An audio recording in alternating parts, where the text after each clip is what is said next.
From my own studies of the subject, it seems that nothing whatsoever has changed in the relationship between Mohammedan Islam and the news media over the last 1400 years. Do you agree? Your observation is of course accurate, since the followers of Muhammad are actually his clones. They have no choice as believers but to follow in his footsteps, his sunnah, and ape and imitate all his actions, thoughts and deeds, since he is supposed to be the most perfect male human being in all creation. Our listeners should be made aware that the only news media among the tribes of Arabia were their poets. It was they who memorized the lineage of the tribe, its history, its deeds, and its myths. They were the ones who, by their poetry and or oratory, disseminated the current affairs of their day. The poets of the tribe were held in immense esteem and awe, since an excellent poet of a small tribe could be more lethal than all the forces of a bigger tribe with a mediocre poet. Poets invariably extolled the virtues of their tribe or those of certain individuals, be they ordinary men or kings. At the annual fair of Ukaz, held during the forbidden months, poets vied with each other in public contests that could bring great honor to them and their tribe when they won. Among the ancient Arabian odes, 7 were legendary and held first place and were called mu'allaqat, meaning suspended. They were magnificent poems composed by some of the most illustrious poets of Arabia long before Muhammad. In the Arab world, they are honored as masterpieces of poetical composition. The days before Islam are called in Arabic al-Jahiliyyah, meaning the time of ignorance or barbarity. However, it was during this alleged time of ignorance that many of the best and most beautiful Arabic poetry were conceived, a fact recognized even by the Muhammadan Muslims themselves. No poets during the whole period of pagan Arabia were murdered for their poetry. This would have been unthinkable and almost sacrilegious.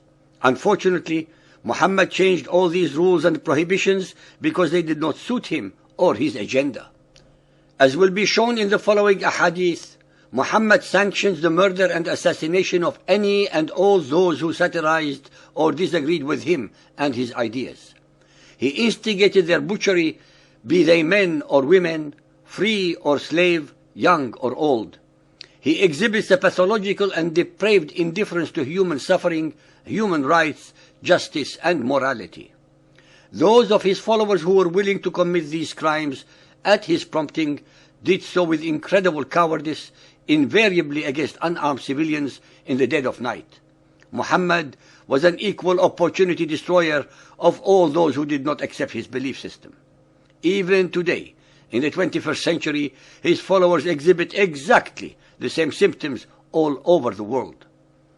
Ibn Ishaq 597. When the apostle returned to Medina after his raid on Taif, word spread that he killed some of the men who had satirized and insulted him. The poets were left spread in all directions. Ka'b al-Ashraf began publishing poems about the wives of the Muslims. He referred to the wives of Muslims and damaging their honor. In other poems, he would curse the poet, ridicule him, and say improper things about him. In a third type of poem, he would curse the Prophet's companions and compare them to animals, dogs, sheep, and camels. This was a type of insult. The Arabs of those times loved poetry. As the verse says, poetry is the language of the Arabs. For Arabs, poetry is sharper than the sword. Ishaq 368. Ka'b's body was left prostrate, humble in submission. Sword in hand, we cut him down. By Muhammad's order, we were sent secretly by night. Brother killing brother. We lured him to his death with guile, cunning, and deviousness. Traveling by night, bold as lions, we went into his home. We made him taste death with our deadly swords. We sought victory for the religion of the Prophet. We carried Ka'b's head and brought it to Muhammad during the night. We saluted him as he stood praying and told him that we had slain Allah's enemy. When he came out to us, we cast Ashraf's head before his feet. The Prophet praised Allah that the poet had been assassinated and complimented us on the good work we had done in Allah's cause. Again and again and again, The degree of cowardice and duplicity exhibited by Muhammad and his followers is unbelievable.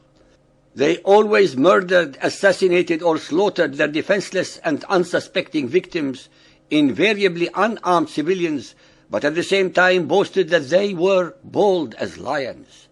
Even today, 1400 years later, nothing whatsoever has changed in the character of the male Muhammadan Muslims. They still butcher their manacled and defenseless victims on television while boasting about their own bravery. Ishaq 676. Asma bint Marwan, the poetess, in protest over the cowardly assassination of Ka'b al-Ashraf, said to her people, "You obey a stranger who encourages you to murder for booty. You are greedy men. Is there no honor among you?" Upon hearing those lines, Muhammad said, "Will no one rid me of this woman?" Umayr, a zealous Muslim, decided to execute the Prophet's wishes. That very night, he crept into the writer's home while she lay sleeping surrounded by her young children. There was one at her breast. Umayr removed the suckling babe and then plunged his sword into the poet. The next morning in the mosque, Muhammad, who was aware of the assassination, said, "You have helped Allah and His Apostle." Umayr said, "She had 5 sons. Should I feel guilty?" "No," the Prophet said. "Killing her was as meaningless as 2 goats butting heads." No prophet in recorded human history ever acted with such depraved, pathological indifference towards other human beings.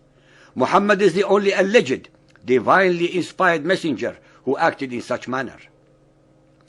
Only after studying in depth the subjects of the Quran, Ahadith, Arab and Islamic history could one come to the one and only logical conclusion that explains all the hate-mongering, warmongering, immorality, injustices, inconsistencies, absurdities, historical dislocation, theological contortions, grammatical errors, mendacities and stupidities that fill the Quran and Hadiths, which is that every letter, every word, every verse ayah, and every chapter surah in the Quran could not have been revealed by any omniscient, compassionate, and merciful divinity, because it is in reality the product of Muhammad's own ideas, hatreds, lusts, anger, jealousy, fears, cowardice, and immorality, in other words, his own alter ego, but cleverly projected into the unsuspecting mouth of Allah, the pagan Arabian supreme rock god of the Quraysh, embedded into the corner wall of the Kaaba called the Black Stone. In a nutshell, Muhammad, Gabriel, Satan, and Allah are one and the same. They are all manifestations of Muhammad's own invented personal cult belief system.